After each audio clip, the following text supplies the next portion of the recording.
ఆరాధ్యనైతే ready చేస్తూ అవని తీసుకొని వస్తూ ఉంటుంది. అది చూసి అక్కడున్న అక్షయ్ అయితే "నా బంగారు తల్లి, బంగారం బొమ్మలా ఉన్నావు" అనేసి మిటికిలు విరుస్తూ ఉంటాడు. ఇక ఆరాధ్యను, అవని, అక్షయ్ ఇద్దరు దగ్గరుండి కేక్ కటింగ్ అయితే జరిపిస్తూ ఉంటారు. ఇక కేక్ కటింగ్ అయిన తర్వాత అవని అలాగే అక్షయ్ ఇద్దరూ కూడా పాపకి తినిపించిన తర్వాత వాళ్ళ బాబాయిలైతే ఒక్కొక్కలుగా తినిపిస్తూ ఉంటారు. అందరూ కూడా బర్త్‌డే పార్టీలో హ్యాపీగా ఎంజాయ్ చేస్తూ సెలబ్రేషన్ అయితే గ్రాండ్‌గా చేస్తూ ఉంటారు. ఆరాధ్య కూడా అందరూ ఉండడంతో చాలా హ్యాపీగా ఫీల్ అవుతూ ఉంటుంది. ముందు అక్షయ్, అవని కేక్ పెట్టిన తర్వాత శ్రీకర్ అలాగే శ్రేయ పెడతారు. తర్వాత కమల్ అలాగే పల్లవి పెడుతూ ఉంటారు.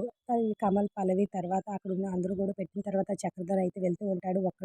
చక్రధర్ ఒక్కడు వెళ్ళి అక్కడున్న రాజేశ్వరి అలాగే మీనాక్షి వైపు చూస్తూ ఉంటే, ఇక రాజేశ్వరి అయితే ఎదురు చూస్తూ ఉంటుంది. తనని ఇప్పుడైనా పిలుస్తాడా లేదా అనేసి. అప్పుడు చక్రధర్ అయితే మీనాక్షి రా అని చెప్పేసరికి అక్కడున్న రాజేశ్వరి దగ్గరైతే చాలా కోపం వచ్చి షాక్ అవుతూ ఉంటుంది.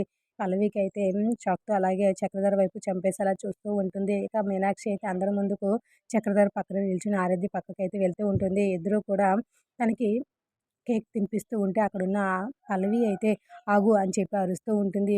మా అమ్మమ్మ అని పిలుచుకునే వయసులో నీకిప్పుడు మొగుడు కావాల్సి వచ్చాడా అనేసరికి ఆ మాట వినగానే ఇక రాజేశ్వరిదేవి హ్యాపీగా అనిపిస్తూ ఉంటే పల్లవి మాటలకి అక్కడున్న మీనాక్షి అయితే చాలా బాధపడుతూ ఉంటుంది.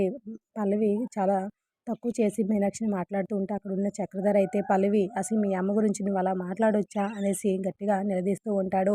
ఏంటి తను మా అమ్మ అని చెప్పి అక్కడున్న పల్లవి అయితే చక్రధర్ మాటలకు షాక్ అవుతూ చూస్తూ ఉంటే తండ్రి నోటి నుండి వచ్చిన నిజాలను విని అక్కడున్న అక్షయ్, ఆవని కూడా షాక్‌తో నిజం చెప్పేసారని షాక్‌లో ఉండిపోతూ ఉంటుంది. ఆవని కూడా.